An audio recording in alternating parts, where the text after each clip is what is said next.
অন্ধ। আরে আমরা যেন মহারাজের কাছে ফেল না, কিছু একটা করতেই হবে। আমার মাথাটা গরম হয়ে যাচ্ছে। গোপালের মতন রাজসভার ময়লাকে যতক্ষণ না ফেলা যাচ্ছে ততক্ষণ আমার মাথা জ্বলন্ত কয়লা হয়েই জ্বলবে। পণ্ডিত মশাইয়ের মাথায় একটা বুদ্ধি আছে মন্ত্রী মশাই। আপনি যদি সেই অনুযায়ী উঁচির কাজ করেন তাহলে বেটা গোপালের কপালে দুর্গতির সীমা থাকবে না। এই কি বুদ্ধি, কি বুদ্ধি? আপনি বরং এই ব্যাপারে পণ্ডিত মশাইয়ের সাথে একবার আলোচনা করে নিন। আমি চলি, কেমন? আমি চলি। হ্যাঁ হ্যাঁ, এসো এসো এসো এসো।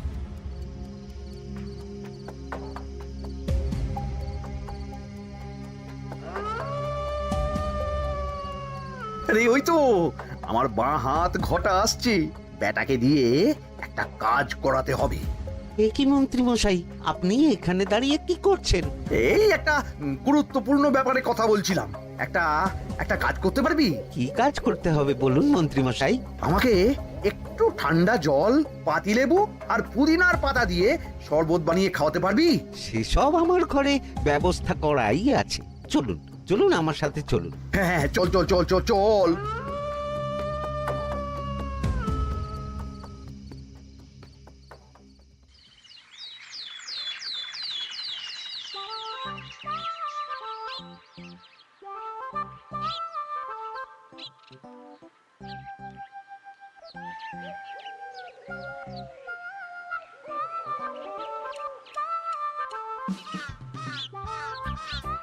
কি ব্যাপার পণ্ডিত, এত গুম মেরে আছো কেন? সকাল সকাল গিন্নি খুব বকেছেন মনে হচ্ছে। গিন্নির বাক্য সুধায় কান ভরে গেছে, আর কিছুই কানে ঢুকছে না। আরে দাঁড়াও দাঁড়াও পণ্ডিত, দাঁড়াও জ্যোতিষী। পণ্ডিত তো আমার কথা শুনতেই পেল না মনে হচ্ছে। তুমি তো দূর থেকে বলেছো, আমি তো বলেছি পাশ থেকে, তাতেও শুনতে পাইনি। কানের পোকা হলো নাকি? কি গো পণ্ডিত, ব্যাপার কি? কেমন বুঝছো? এ তো ভয়ানক কর্ণকোষ্ঠবদ্ধতার লক্ষণ। তুমি কচু বুঝেছো? আমার হয়েছে কর্ণগোপাল, তোমাদেরও হতো, কিন্তু তোমাদের দোকান কাটা বলে হয়নি। তুমি আমাদের অপমান করছো। তোমাদের অপমান বোধ থাকলে কোনো শব্দই কানে ঢুকতো না, শুধু একটাই শব্দ কানে বাজতো, গোপাল গোপাল গোপাল। এবারে রাজসভায় কিভাবে হেনস্থা হতে হলো মনে নেই?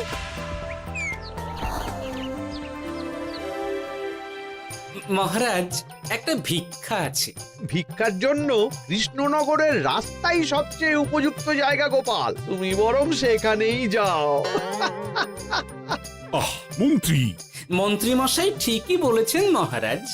যে যার নিজের জায়গা থেকে কথা বলে। কুকুর বলে ভৌ ভৌ, বেড়াল বলে মিউ মিউ, কাক বলে কা কা। মন্ত্রীর ভিক্ষার জায়গা কৃষ্ণনগরের রাস্তা, আর গোপালের ভিক্ষার জায়গা মহারাজ কৃষ্ণচন্দ্রের দুয়ার। বলো কি ভিক্ষা? বাড়িতে পুজো আছে মহারাজ, খরচা অনেক, কিছু ঋণ আবশ্যক। যদি 100 মোহর। ঋণ তোমাকে আমি দিতে পারবো না গোপাল। পুজো উপলক্ষে তোমাকে আমি 100 মোহর দিলাম। মহারাজ, আমিও ঠিক এই কথাটাই বলতে যাচ্ছিলাম। আমরাও তাহলে বাড়িতে পুজো করব। পুজোর জন্য আমাদের অনেক খরচ, তাই যদি... অবশ্যই অবশ্যই, কত ঋণের প্রয়োজন খাজাঞ্চির কাছ থেকে নিয়ে নিও, সুদটা আমি মাফ করে দিলাম। মহারাজ, গোপালকে দান আর আমাদের ঋণ? হ্যাঁ, কারণ তোমরা নিজেরা খাবে, কিন্তু গোপাল অন্যদের খাওয়াবে। গোপালের মতো মানুষের সঙ্গে থাকাই হলো রাজধর্ম। কিন্তু তাছাড়াও তোমরা হলে 80 যাই বেতন পাই দলের লোক। গত 1 বছরে তোমার কোন মন্ত্রণা দেশের কাজে এসেছে? পণ্ডিত কোনো নতুন তত্ত্ব শুনিয়েছে? জ্যোতিষী কোনো অমোঘ ভবিষ্যৎবাণী করেছে? আর বৈদ্য 3 বছর ধরে আমার হাঁটুর ব্যথা সারাতে পারেনি। কিন্তু গোপাল, গোপালের ভাঁড়ে হাস্যরসের কখনো অভাব হয়নি। মনে আছে? আছে। কিন্তু করার তো কিছু নেই। আছে। কিছু ভেবেছো নাকি পণ্ডিত? তোমাদের মনে আছে মহারাজ মোহর দেওয়ার পর গোপাল সেদিন বলেছিল, কি গোপাল, খুশি তো? মহারাজ, আপনি আমাকে এক মুঠো ধুলো দিলেও আমি খুশি। সেই ধুলো মুঠোই আমি সোনা মুঠো করে ফেলবো। মনে নেই আবার? একটু ঝেড়ে কাশো তো দেখি পণ্ডিত, কি ভেবেছো? যা হবে দেখতেই পাবে।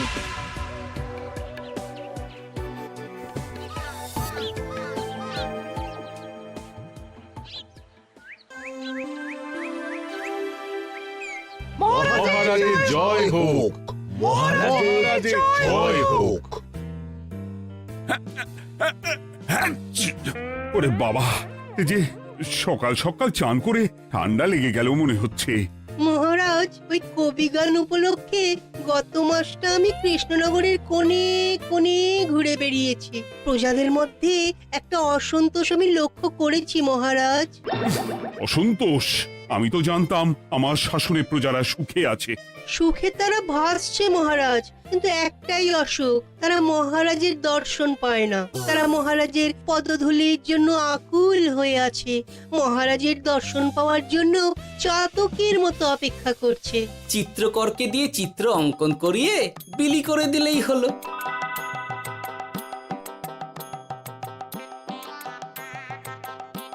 খুব ধুলো হয়েছে মহারাজ, কিন্তু এত ধুলো। কালকের ঝড়ে ঢুকেছে। ঝাড়ুদার,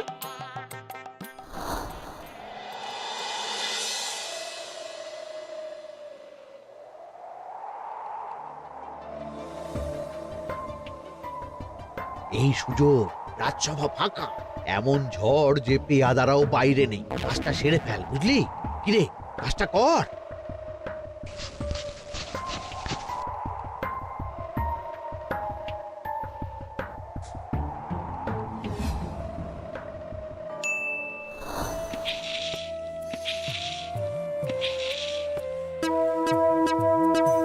এত ধুলো! উফ, মহারাজ, কাল ঝড়টা বড় সাংঘাতিক হয়েছিল। তা বটে।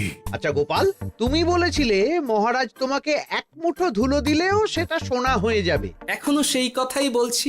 মন থেকে বলেছিলে না মহারাজকে তেল দেবার জন্য? তেল দেওয়ার দায়িত্বটা তো আপনি নিজের কাঁধেই নিয়ে ফেলেছেন। আমি যা বলি সত্যি বলি। আজ যদি এই 4 ঝুড়ি ধুলো মহারাজ তোমাকে উপহার দেন, তখনও একই কথা বলবে? নিশ্চয়ই। মহারাজ, গোপালকে এই 4 ঝুড়ি ধুলো দেওয়ার হুকুম হোক। কি গোপাল, আমি তোমাকে যদি এই ধুলোর ঝুড়িগুলো দিই, তা থেকে সোনা আসবে নাকি? আসবে মহারাজ, মোহরের বস্তা আসবে। যদি না আসে, আপনি বলুন। তোমাকে কৃষ্ণনগর ছেড়ে চলে যেতে হবে। রাজি? আর যদি আমি পারি, তাহলে আপনাকে এই মন্ত্রীর চাকরি ছেড়ে দিতে হবে। কি রাজি? কি মন্ত্রী, রাজি? রাজি। গোপাল? রাজি মহারাজ। আচ্ছা, আর কেউ মন্ত্রীর পক্ষে বাজি ধরেছেন নাকি?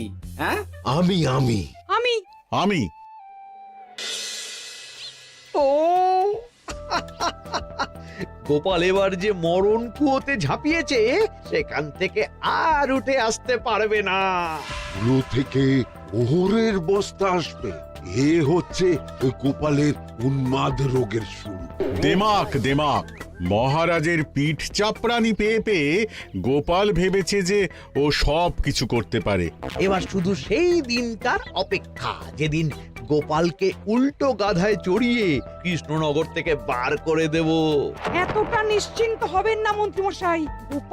গোপাল কিন্তু হালকা কথা ছুঁড়ে দেওয়ার লোক নয়। কি বলতে চাইছো পণ্ডিত? ওই 4 ঝুড়ি ধুলো থেকে মোহরের বস্তা আসবে? না, তা বলছি না। অন্য জায়গা থেকেও তো মোহরের বস্তা আসতে পারে। তার সঙ্গে ধুলো মিলিয়ে দিলেই কেল্লাফতে। গোপালের নিশ্চয়ই কোনো পরিকল্পনা আছে। গোপালের সব পরিকল্পনার গোড়া মেরে রেখে দিয়েছি পণ্ডিত। ঘটা আছে গোপালের পেছনে, আর ঘটা আছে গোপালের বাড়ির পাহারা। লুকিয়ে কিচ্ছু করতে পারবে না। আরে ওই তো বটা আসছে। বেল্লিক, উল্লুক, তোকে আমি জল বিছুটি দেওয়াবো। গোপালকে ছেড়ে চলে এসেছিস কেন? ছেড়ে আসবো কেন মন্ত্রী মশাই? গোপালকে ওর বাড়ির সামনে ছেড়ে এসেছি। ওখানে তো ঘটা আছে। ও বড্ড ঘুরিয়েছে বেটা। কোথায় কোথায় গিয়েছিল গোপাল? 4 ঝুড়ি ধুলো নিয়ে বেটা বাড়ির উল্টো দিকে হাঁটা দিল। চললাম পিছু পিছু। যাচ্ছিল কোন দিকে? নদীর দিকে, কিন্তু গোপাল দাঁড়ালো যদুর বাড়ির সামনে। এই যদু হলো সেই লোক যে লোকজনের বাড়িঘর কেনা বেচা করে আর লোক ঠকায়। আগে রাজধানীতে থাকতো। বেটা রাজধানী থেকে এই কৃষ্ণনগরে পালিয়ে এসেছে, এখানেও লোক ঠকাচ্ছে, কিন্তু বেটা এত চালাক যে কিছুতেই ধরা যাচ্ছে না। এইরকম লোককে ধরাচ্ছে হাতে রাখা ভালো নয় কি মন্ত্রী মশাই? সে তো জানি, কিন্তু ওর ওপর মহারাজের কড়া নজর আছে। এখন ওর সঙ্গে সম্পর্ক রাখা খুব ঝুঁকি। যাই হোক, তারপর হ্যাঁ, তারপর যদু, যদু রে, গোপাল খুড়ো, আরে তুমি এখানে কি করছো? দেখতেই তো পাচ্ছিস ধুলো, তবে যে সে ধুলো নয়, মহারাজ কৃষ্ণচন্দ্রের পদধূলি। শুনিসনি বোধহয় এখন কৃষ্ণনগরে সবচেয়ে বেশি চাহিদা মহারাজের পদরেণু। আচ্ছা, মহারাজের পদরেণু নিয়ে যাচ্ছ কোথায়? এই ছোট ছোট পুলিন্দায় ভরে কৃষ্ণনগরের প্রত্যন্ত জায়গায় যেখানে প্রজারা মহারাজের সাক্ষাৎ পায় না সেখানে বিক্রি করব। তোমার কি মাথা খারাপ? পায়ের ধুলো বিক্রি হবে? ওরে, গতবারে মাত্র 1 ঝুড়ি ধুলো 1000 মোহরে বিক্রি করেছিলাম, এবারে 4 ঝুড়ি। শোনো, তুমি আবার ঘুরে ঘুরে বিক্রি করবে কেন? তোমাকে আমি বরং 10 মোহর দিয়ে দিচ্ছি, তুমি আমাকে এগুলো দিয়ে দাও, আর বিক্রি করে যা হবে তোমাকে এই 40 ভাগ দিয়ে দেবো। ওই 10 মোহরে বদমাস যদুকে ধুলো বেচে গোপাল বাড়ির দিকে চললো। বাড়ির সামনে অব্দি পেছনে পেছনে গিয়ে তারপরে এই আপনাদের কাছে আসছি। বলিস কি রে, ধুলো বেচে 10 মোহর? ও মন্ত্রী মশাই, গোপাল তো একেবারে নাড়ি ধরে টান মেরেছে। গেল রাজসভায় এমন সুখের চাকরিটি গেল, এবার আবার রাস্তার ধারে গিয়েই বসতে হবে। এবার নবাবের দরবারে জায়গা আছে কিনা খোঁজ করি গিয়ে। ধ্যাত্তেরি, 10 মোহর আর 1 বস্তা মোহরের মাঝখানে অনেক রাস্তা, সেই রাস্তায় আমি লোক বসিয়ে রাখবো। আরে আরে, ওই তো তোমার ঘটা আসছে। এই, তুই গোপালের ঘরের পাহারা ছেড়ে এলি কেন? গোপাল নেই নেই নেই নেই নেই নেই।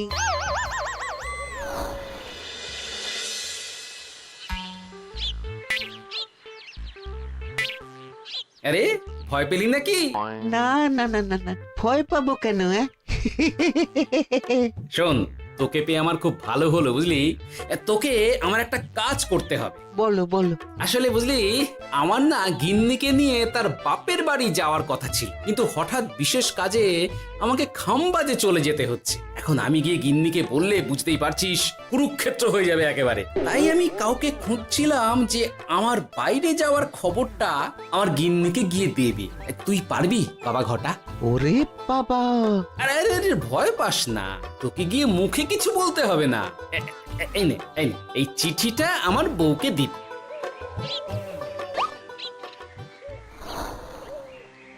কৃষ্ণনগর ছেড়ে চুপি চুপি চলে যাচ্ছে, চালাকিটা দেখেছেন? ওসব চালাকি আমি তুড়ি মেরে উড়িয়ে দেব। কি করবেন? চারিদিকে আমি অশ্বারোহী গুপ্তচর পাঠাচ্ছি, গোপালকে কোনো চালাকি করতে দেব না।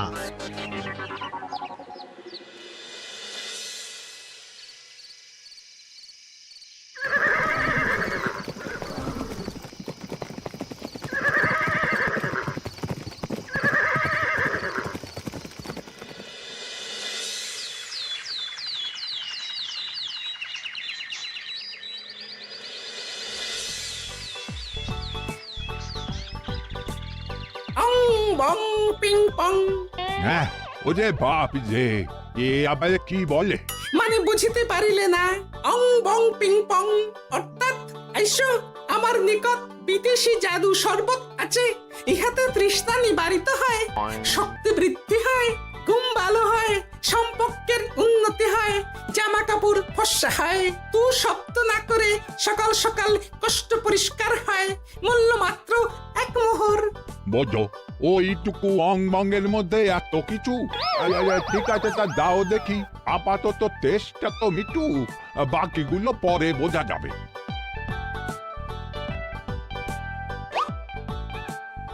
আহা, বড় ভালো খেতে তো। ঠং ঠং অর্থাৎ শক্তি বৃদ্ধি হলো। হ্যাঁ, হ্যাঁ, মনে হচ্ছে গায়ে যেন দুগুণ বল পাচ্ছি। কি হয়েছে ভাই? এ কে? এ ভিন দেশ থেকে জাদু শরবত নিয়ে এসেছে গো। জাদু শরবত ভিনদেশ? একেবারে বহু ভুজা শরবত। খেলে তেষ্টা যাবে, গায়ে জোর হবে, ঘুম হবে, সম্পর্ক ভালো হবে, জামা কাপড় ফর্সা হবে, সকালে হ্রাস করে পেটও পরিষ্কার হবে। সে কি? দাও গো ভাই, আমাকেও দাও।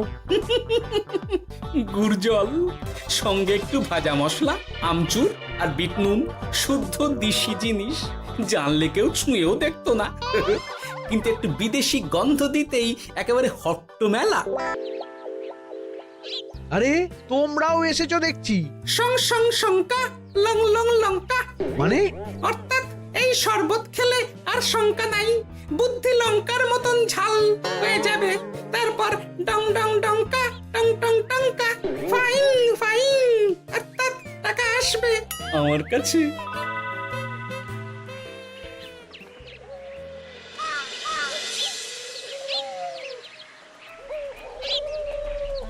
ঝপ ঝপ ঝপাং ভট ভট ফটাং, অর্থাৎ উহাকে দৌড়িয়েছো কেন? বেটা জোচ্চোর অনেককে ঠকিয়েছে। অনেক দিন থেকে তককে তককে ছিলাম। এবার এই ধুলো নিয়ে মহারাজের পায়ের ধুলো বলে বিক্রি করছিল। একটা বেনামি চিঠিতে খবর পেয়ে বেটাকে ধরেছি। ব্যাং ব্যাং বিগ ব্যাং, অর্থাৎ বাহ বাহ বাহ বাহ। বেনামি চিঠিটা আমি দিয়েছিলাম বাবু। বাবা যদু, তুমি সেই রাজধানী থেকে কৃষ্ণনগর অবধি মানুষকে অনেক খোল খাইয়েছো। তুমি এতদিন ঘুঘু দেখে এসেছিলে বাবা, এবার গোপাল নামক ফাঁদটা দেখলে। কতবার বলবো, এইসব ধুলো আমি গোপালের কাছ থেকে কিনেছি। যা বলার ওই বিচারের সময় মহারাজকে বলবি। চল চল চল চল চল।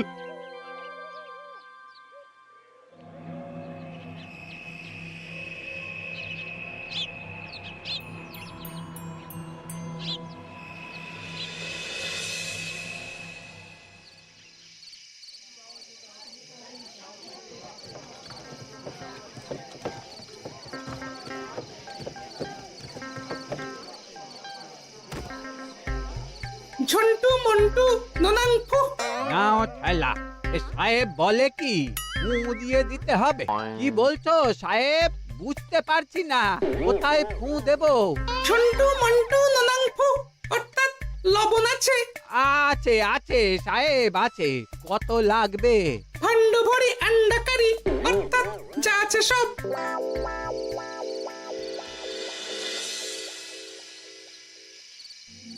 ব্যাস, মোটামুটি আশেপাশে সব দোকানের নুন এখন আমার জিম্মায়। এবার আসল মজা শুরু হবে।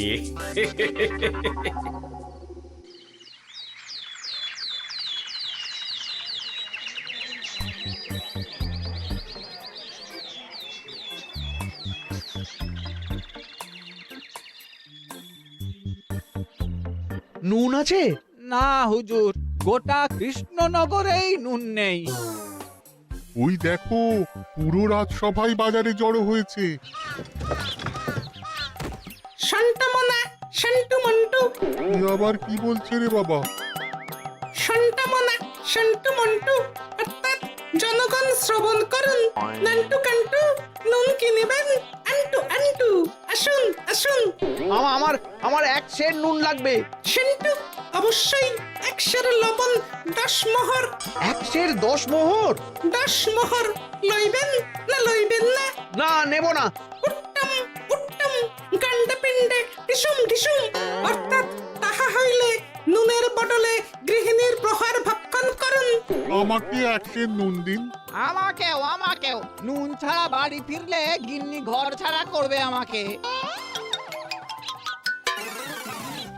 শুনলাম কৃষ্ণনগর থেকে নুন উধাও। আছে মহারাজ, আছে। কৃষ্ণনগরের সব লবণ আমার নিকটে আছে। 110 মোহর। এত দাম? দাম তো হবেই মহারাজ, লবণ ছাড়া রান্না কেমন হবে ভাবিয়া দেখুন। ঠিকই বলেছ, রাজপাকশালেও তো রান্না বসেনি। 100 সেরের মতন রাজপ্রাসাদে পাঠিয়ে দাও। 1000 মোহর দিয়ে দাও।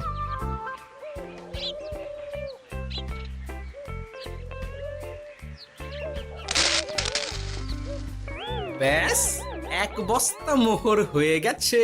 গোপাল? হ্যাঁ মহারাজ, গোপাল, যে 4 ঝুড়ি ধুলো থেকে 1 বস্তা মোহর রোজগার করেছে। ইয়া বাত! চলো রাজসভায়, পুরো গল্পটা শুনতে হবে। সকলেই এসো তাহলে রাজসভায়। কিন্তু মহারাজ, যারা বাজি হারলো তাদের তো চাকরি গেছে, তো তারা রাজসভায় যাবে কি করে? ঠিক ঠিক ঠিক বলেছ।